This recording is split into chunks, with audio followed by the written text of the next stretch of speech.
अस्सलाम वालेकुम dear students, मैं हूं आसिफ सलीम। अब मेरा यूट्यूब चैनल देख रहे हैं अबू बकर साइंस एकेडमी। आज का हम लेक्चर का आगाज़ करते हैं अल्लाह ताला के बबरकत नाम से। आज का हमारा टॉपिक है mathematics class 10th chapter number 1 introduction to quadratic equation. आज के लेक्चर में हम क्वाड्रेटिक इक्वेशन को इंट्रोड्यूस करेंगे। उसके बाद standard form of quadratic equation के what is standard form of quadratic equation उसको हम डिस्कस करेंगे। और थर्ड नंबर पे है कि डिफाइंड प्योर क्वाड्रेटिक इक्वेशन। तो सबसे पहले चैप्टर स्टार्ट करने से पहले हमें यह जानना ज़रूरी है कि क्वाड्रेटिक इक्वेशन क्या है। अब हम इसकी डेफिनेशन को डिस्कस कर लेते हैं। डेफिनेशन इसकी है an equation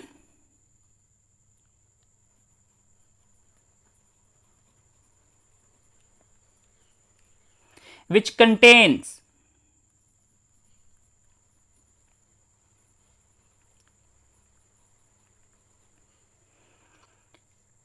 the square of unknown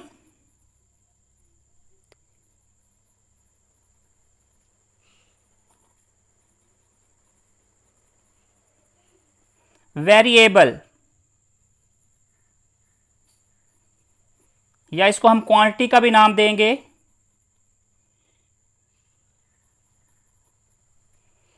quantity but not higher power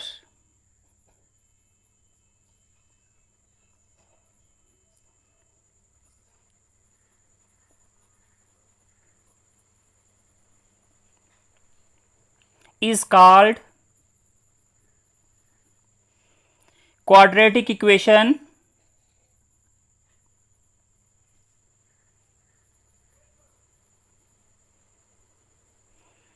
or an equation of second degree।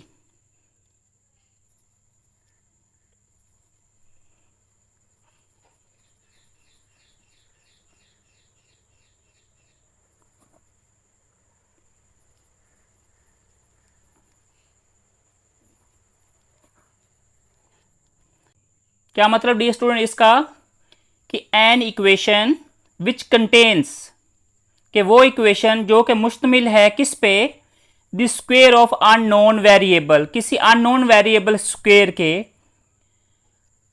या इसको quantity but not higher power is called, लेकिन ये 2 से ज़्यादा उसकी हायर पावर ना हो तो उसको हम क्वाड्रेटिक इक्वेशन या फिर हम उसको क्या कहते हैं, इक्वेशन ऑफ सेकंड डिग्री कहते हैं। अब हम इसकी लिखेंगे standard form. What is the standard form of quadratic equation. Standard form of quadratic equation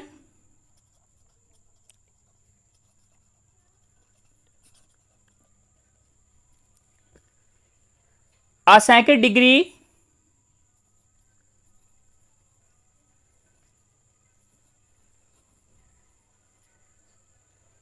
equation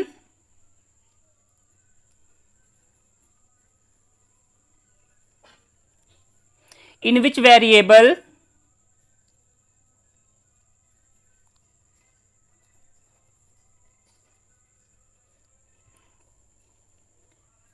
x, हमने कोई एक वेरिएबल लिया जो कि x है, ऑफ द फॉर्म, हमने उसको फॉर्म क्या दी, a x square plus b x plus c is equal to 0, where, अब यहां पे देखें, वेयर जो x है वो इज नॉट इक्वल टू किसके है, 0 के, एंड इसमें a b और c जो है वो कोई रियल नंबर्स हैं, and a b and c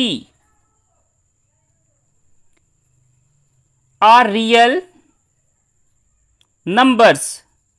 अगर वो यानी ए बी और सी जो है अगर वो रियल नंबर्स हैं तो फिर हम उसमें क्या कहेंगे, उसको हम क्या कहेंगे, so is called the general R, या इसको हम जनरल इक्वेशन भी कहते हैं और इसको हम standard form of quadratic equation भी कहेंगे। Is called the general R standard form of a quadratic equation. ठीक है डियर स्टूडेंट्स, हमने डिस्कस किया कि what is quadratic equation. Quadratic equation क्या है, कि वो इक्वेशन जिसकी हायर पावर जो है वो सिर्फ 2 ही हो, 2 से ज़्यादा ना हो किसी वेरिएबल की, तो हम उसको क्वाड्रेटिक इक्वेशन का नाम देंगे। फिर हमने डिस्कस किया कि what is the standard form of quadratic equation. क्या second degree equation in which the variable, अब देखो कोई भी एक वेरिएबल है, हम x ले सकते हैं, y ले सकते हैं, कोई भी हम वेरिएबल ले सकते हैं। अगर हम उसको इस फॉर्म में लिखें कि वो हमारे पास फॉर्म बने ax² plus bx plus c is equal to 0, और जो उसमें x है डियर स्टूडेंट ये वाला वो नॉट इक्वल टू 0 हो, and a b and c जो है कोई रियल नंबर्स हों, तो उसको हम क्या कहेंगे, हम standard form of quadratic equation या उसको general form of quadratic equation का नाम देंगे। अब हम डिस्कस करते हैं pure form of quadratic equation. If b is equal to 0, b क्या है, b एक रियल नंबर है जो कि इक्वल है किसके, 0 के, in quadratic equation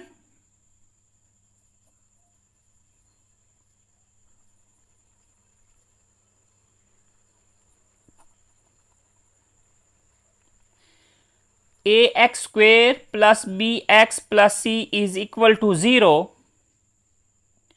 then it is called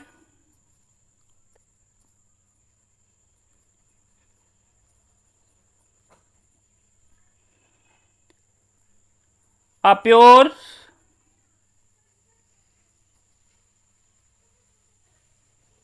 quadratic equation कि ax² plus bx plus c is equal to 0। Dear student, अगर ये इसकी मिडल टर्म क्या है, bx है, तो अगर ये जो b है, b क्या है, b एक रियल नंबर है, उस रियल नंबर की अगर वैल्यू अगर किसके इक्वल है, 0 का अगर इक्वल है, तो उसको हम किसका नाम देंगे, प्योर क्वाड्रेटिक इक्वेशन का नाम देंगे। सच दैट कि ax² plus 0x plus c is equal to 0, ये इसकी है कि ax² plus 0x plus c is equal to 0। अगर ये x 0 से मल्टीप्लाई हो रहा है तो इसका मतलब क्या हुआ कि ये जो मिडिल टर्म है वो इक्वल किसके हो जाएगी, 0 के। सो हमारे पास ax² plus c is equal to 0। तो ये डियर स्टूडेंट्स आ गई pure form of quadratic equation की फॉर्म। हम कोई एग्जांपल ले लेते हैं। फॉर एग्जांपल हमारे पास कोई एक क्वेश्चन आ जाता है, उसकी क्या फॉर्म बनेगी, हम लिख लेते हैं x² minus 16 is equal to 0। अब यहाँ पे देखें नंबर ऑफ टर्म कितनी है, हमारे पास 2 नंबर ऑफ टर्म है। इसमें कौन सी ऐसी टर्म जो मिस है, वो हमारी जो टर्म है वो मिडल टर्म जो है वो मिस है, इसमें एक्स वाली टर्म नहीं है। जब एक्स वाली टर्म जो है यानी जो मिडल टर्म अगर वो 0 के इक्वल आ जाती है, तो फिर हमारे पास ये जो फॉर्म बनेगी, ये क्या फॉर्म बनेगी, ये pure form of quadratic equation बनेगी। तो डियर स्टूडेंट्स, हम क्वाड्रेटिक इक्वेशन को हम 3 मेथड से हम इसको सॉल्व करते हैं। ये आपको पहले भी पता होगा, सॉल्यूशन ऑफ क्वाड्रेटिक इक्वेशंस।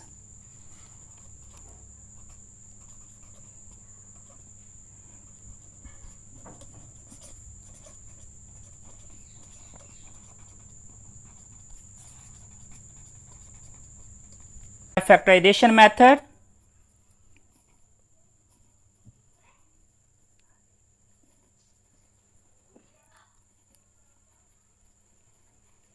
अब क्लास 10th में आप इसको तीनों मेथड्स ही डिस्कस करेंगे, बाय कंप्लीट स्क्वायर,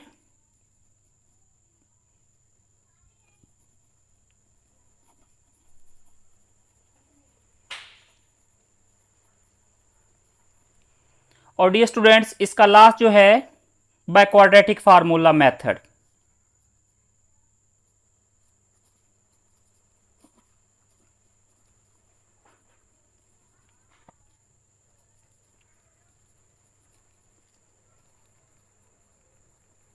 ठीक है, इन तीन मेथड से हम क्वाड्रेटिक इक्वेशन को सॉल्व करते हैं। अगर हमें कहा जाए कि solve the following quadratic equation, तो फिर आप जिस मर्जी मेथड से, आप इन तीनों मेथड में से आप जिस मर्जी मेथड से आप उसको सॉल्व कर लें। अगर वो आपको एक स्पेसिफिक आपको कंडीशन दे देता है कि आपके पास ये क्वाड्रेटिक इक्वेशन है, इसको आपने फैक्टराइजेशन मेथड से करना है, तो आप फैक्टराइजेशन मेथड से ही इसको सॉल्व करेंगे। अगर क्वेश्चन के अंदर पूछा जाता है कि आपने इसको बाय कंप्लीटिंग स्क्वायर मेथड से सॉल्व करना है, तो हम बाय कंप्लीटिंग स्क्वायर मेथड से ही करेंगे। हम पाबंद होंगे कि हम इसको इसी मेथड से ही उसको सॉल्व करें। उसके बाद हमारे पास थर्ड जो मेथड है बाय क्वाड्रेटिक फार्मूला, तो फिर हम इसको क्वाड्रेटिक फार्मूला से ही सॉल्व करेंगे। अगर कंडीशन हमें नहीं दी गई होती, तो फिर आपका जो दिल करे उसको फैक्टराइजेशन मेथड से कर लें, बाय कंप्लीटिंग स्क्वायर मेथड से कर लें, या फिर उसको आप क्वाड्रेटिक फार्मूला मेथड से सॉल्व कर लें।